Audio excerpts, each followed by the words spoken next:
یوم ولادت امیر اہل سنت ایک طرف یہ معاملہ ہے،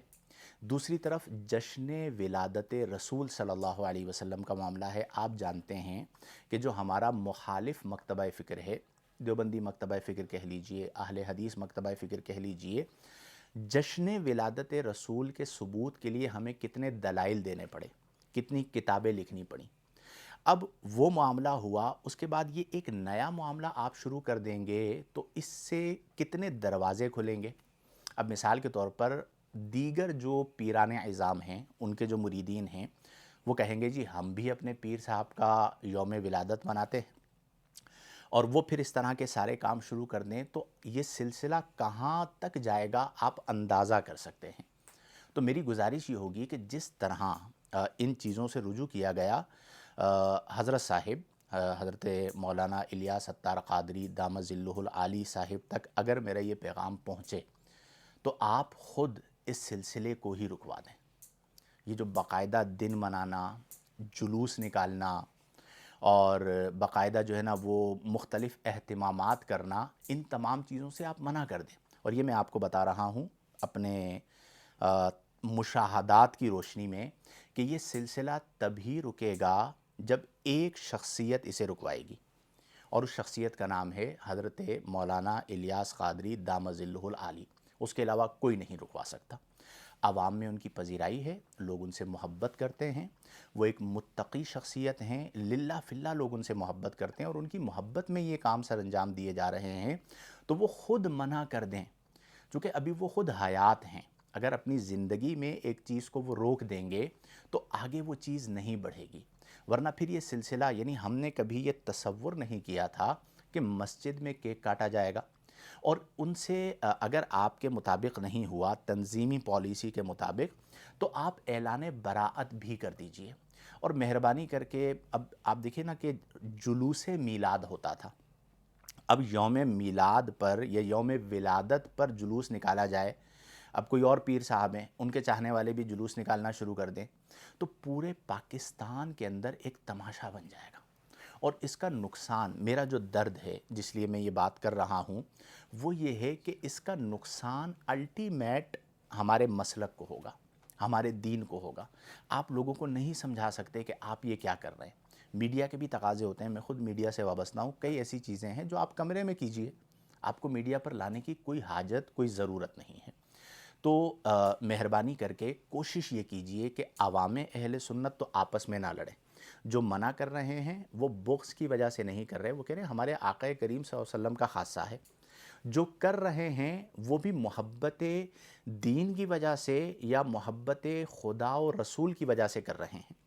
کہ وہ اللہ کے ولی ہیں، ایک ولی کی آمد اللہ کی نعمت ہے۔ اب اس پر بعض لوگوں نے میرے سامنے کچھ ایسی ویڈیوز بھی آئیں، بھیجی گئیں مجھے کہ وَأَمَّا بِنِعْمَتِ رَبِّكَ فَحَدِّثْ کو اس موقع پر لگایا گیا، جو ہم یوم ولادت رسول صلی اللہ علیہ وسلم یا جشن ولادت رسول صلی اللہ علیہ وسلم پر دلیل دیتے ہیں، یہ بھی غیر مناسب ہے۔ تو یہ سلسلہ بڑھتا چلا جائے گا، اور پھر آپ جانتے ہیں کہ دیکھیں عجب پسندی یہ بڑی خطرناک چیز ہے۔ اللہ تعالی ہم سب کو محفوظ فرمائے۔ میں یہ نہیں کہتا کہ کسی میں ہے، لیکن ہو تو سکتی ہے نا، انسان ہونے کے ناطے کوئی بھی معصوم تو نہیں ہے، غیر انبیاء۔ تو کہیں ایسا نہ ہو کہ اس لیول پر اتنی پذیرائی باقاعدہ کی جا رہی ہو، کروائی جا رہی ہو، دل میں عجب پسندی آ جائے یا دوسروں کو حقیر جاننا شروع کر دیں۔ آج ہمارا مسلک آپ یقین کیجئے مظلوم ہے، ہماری عوام مظلوم ہے۔ یہاں پر میں نے کئی ایسی چیزیں دیکھی ہیں، میں پھر کسی ویڈیو میں اس پر گفتگو کروں گا، تو ہمیں بڑی محبت کے ساتھ اختلافات سے دور ہو کر چیزوں کو پیار محبت کے ساتھ درستگی کی طرف لے کر جانا ہے۔ تو میری گزارش کا مقصد یہ ہے کہ عوام آپس میں دست بگریباں نہ ہو۔ جس قدر رجوع کیا گیا وہ بھی لائق تعریف ہے، لیکن سرے سے آپ اس دن کو ہی آپ یہ کہیے کہ بھئی باقاعدہ جشن کا سما نہیں ہوگا،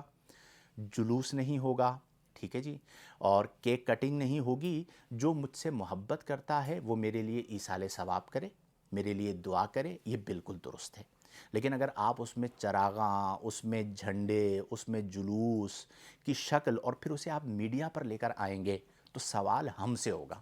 کیونکہ ہم یعنی کرے گی عوام اہل سنت، سوال ہوگا علماء اہل سنت سے، اور علماء اہل سنت سے پہلے رائے نہیں لی گئی، پوچھا نہیں گیا، پھر اس کے بعد جب علماء اہل سنت منع کرتے ہیں، پریشر آتا ہے، آپ رجوع کر لیتے، تو بہتر یہ کہ آپ پہلے پوچھ لیجئے۔ لیکن یہ ہے کہ پیار محبت کے ساتھ اس معاملے کو حل کیجئے، آپس میں دست بگریبانہ ہو۔ اسی طرح منہ مبارک کا معاملہ تھا، نبی کریم صلی اللہ علیہ وسلم کے منہ مبارک کے لیے مفتی غالباً قمر الزما اعظمی صاحب کا ایک کلپ آیا کہ یہ نبی کریم صلی اللہ علیہ وسلم کا خاصہ ہے، آپ کے منہ مبارک کا، اور اس لفظ کو انہی کے نام کے ساتھ صلی اللہ علیہ وسلم جوڑا جائے گا، یہ ایک الگ بات ہے۔ تو اس لیے میری گزارش یہ ہوگی حضرت مولانا الیاس عطار قادری دامت ظلہ العالی سے کہ آپ روک سکتے ہیں قبلہ، آپ خود منع کر دیجئے، آپ کی جو تنظیم ہے اس پر آپ جو اس کے افراد ہوتے ہیں جنہیں آپ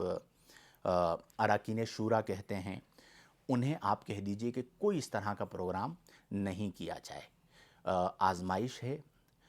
امتحان کی جگہ ہے دنیا، اور اس کی وجہ سے انتشار ہو رہا ہے، اس لیے اس سلسلے کو ہی بند کر دیں۔ جب آپ نے ایک وضاحت دے دی، ایک اور وضاحت آپ کی طرف سے آ جائے کہ آج کے بعد نیکسٹ ایئر اس طرح باقاعدہ نہیں منایا جائے گا، تو مجھے امید یہ ہے کہ انشاءاللہ الجلیل چیزیں بہتر ہوں گی۔ میں اللہ کے حضور دعا کرتا ہوں کہ اللہ ہم سب کو اخلاص عطا فرمائے، قرآن و سنت کے مطابق زندگیاں بسر کرنے کی توفیق عطا فرمائے، آپس میں محبتیں عطا فرمائے، اور ہر وہ کام جو دین میں نقصان کا سبب بنے یا جسے لوگ مس یوز کر سکیں،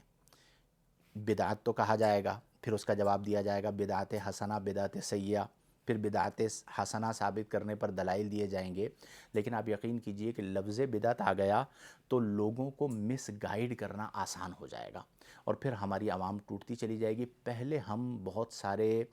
مسائل کا انٹرنیشنلی شکار ہیں، اب ڈومیسٹک لیول پر مزید یہ مسائل پاکستان میں ہوں گے تو ہم اس کے متحمل نہیں ہیں، کیونکہ ہمیں دعوت اسلامی سے بڑی امیدیں ہیں، اور دعوت اسلامی کو ہم نے بہت سپورٹ کیا ہے، کرتے ہیں اور کرتے رہیں گے۔ لیکن جب اس طرح کی چیزیں ہوتی ہیں تو دکھ ہوتا ہے، اس سے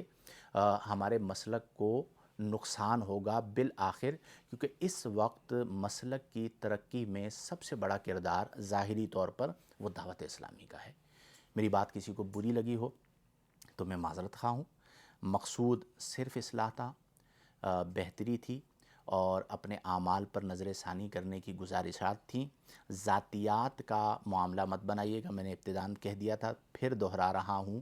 کہ یہ نہ دیکھیے گا کون کہہ رہا ہے، یہ دیکھیے گا کیا کہہ رہا ہے، اور آپ کا دل اس بات کو مانے کہ مسلک کے وسیع تر مفاد میں یہ بات ہے تو آپ اسے قبول بھی کیجئے گا، اور اس سلسلے کو ختم کرنے کے لیے کوئی عملی کاوش بھی کیجئے گا۔ اللہ تبارک و تعالی ہم تمام کو اخلاص کے ساتھ خدمت دین کرنے کی توفیق عطا فرمائے، آمین بجاہ النبی الامین، وآخر دعوانا ان الحمد للہ رب العالمین۔